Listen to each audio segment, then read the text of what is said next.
पवित्र अमरनाथ गुफा की कथा। बहुत समय पहले की बात है। समय के पार, जब पृथ्वी पर ना तो शोर था, ना ही मशीनें, ना ही भीड़।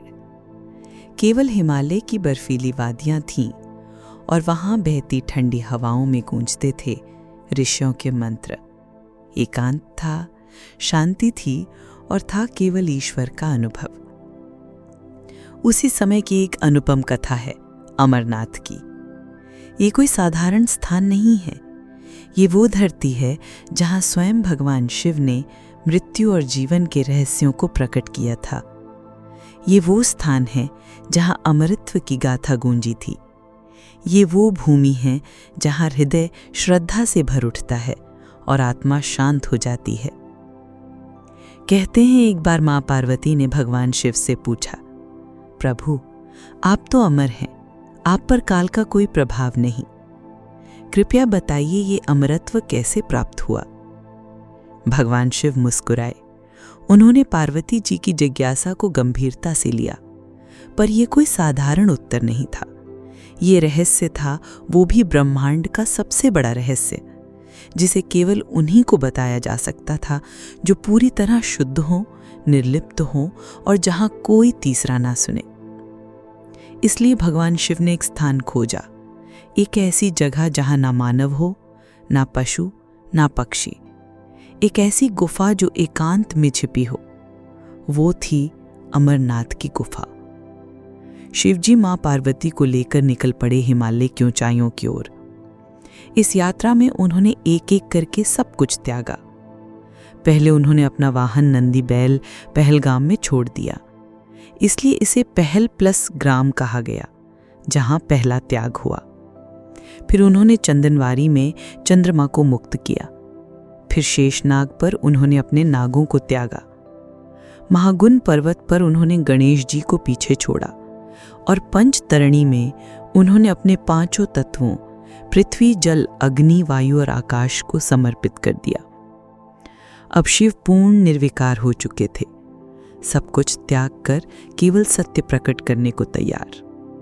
गुफा में प्रवेश किया। मां पार्वती उनके पास थीं। अब वो रहस्य सुनाया जाने वाला था, अमर कथा।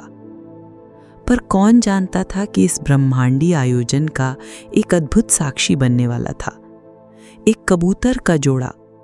कहते हैं जब शिव कथा सुनाने लगे तो एक अंडा वहां छुपा हुआ था। कथा समाप्त होने पर वो अंडा फूट गया और उसमें से निकले 2 कबूतर, जिन्होंने वो रहस्य सुन लिया था और शिव की कृपा से वे भी अमर हो गए। आज भी कभी कभी भक्तों को अमरनाथ की गुफा में वो कबूतर दिखाई देते हैं। ये केवल कथा नहीं थी, ये आत्मा का अनुभव था। उस गुफा में जो कंपन होता है वो केवल बर्फ नहीं है, वो शिव हैं। वो मौन में गूंजती वो ध्वनि है, ओम। वर्षों बीते, समय बदला, पर यह गुफा वहीं रही, छुपी हुई, शांत। फिर एक दिन एक मुस्लिम गडेरिया बूटा मलिक पहाड़ियों में भेड़े चरा रहा था। उसे एक साधु मिला जिसने उसे एक थैली दी। जब घर जाकर थैली खोली तो वो कोयले नहीं, सोने से भरी हुई थी। वो विस्मित हुआ और उसी साधु को ढूंढने गया, पर वहां कोई साधु नहीं था। केवल एक गुफा थी, अमरनाथ की पवित्र गुफा। उस दिन से ये रहस्य, ये तीर्थ सबके लिए खुल गया। आज भी बूटा मलिक के वंशज इस यात्रा में सम्मान से भाग लेते हैं। अब हर साल श्रावण मास में लाखों श्रद्धालु हिमालय की कठिन राहों को पार कर पिघलती सांसों और गूंजते नामों के बीच पहुंचते हैं उस गुफा तक। कोई कहता है ये केवल हिम से बना शिवलिंग है, कोई कहता है ये भक्ति का परिणाम है। पर जो वहां जाता है वो जानता है कि वो अनुभव केवल आंखों से नहीं, आत्मा से होता है। बर्फ का शिवलिंग धीरे धीरे घटता है, बढ़ता है चंद्रमा की गति के साथ। वहां ना घंटी बजती है, ना कोई पुजारी का दिखावा, बस मौन है और शिव है। वो मौन जो सब कह देता है। और जब कोई भक्त गुफा में प्रवेश करता है तो वो बाहर कुछ और होता है और अंदर पहुंचकर कुछ और। उसका सिर झुक जाता है, आंखें नम हो जाती हैं, ना कोई इच्छा रह जाती है, ना कोई भय, केवल एक भाव, हर हर महादेव। अमरनाथ की यात्रा कोई पर्द नहीं, ये तप है, ये श्रम से उपजा भक्ति का मार्ग है।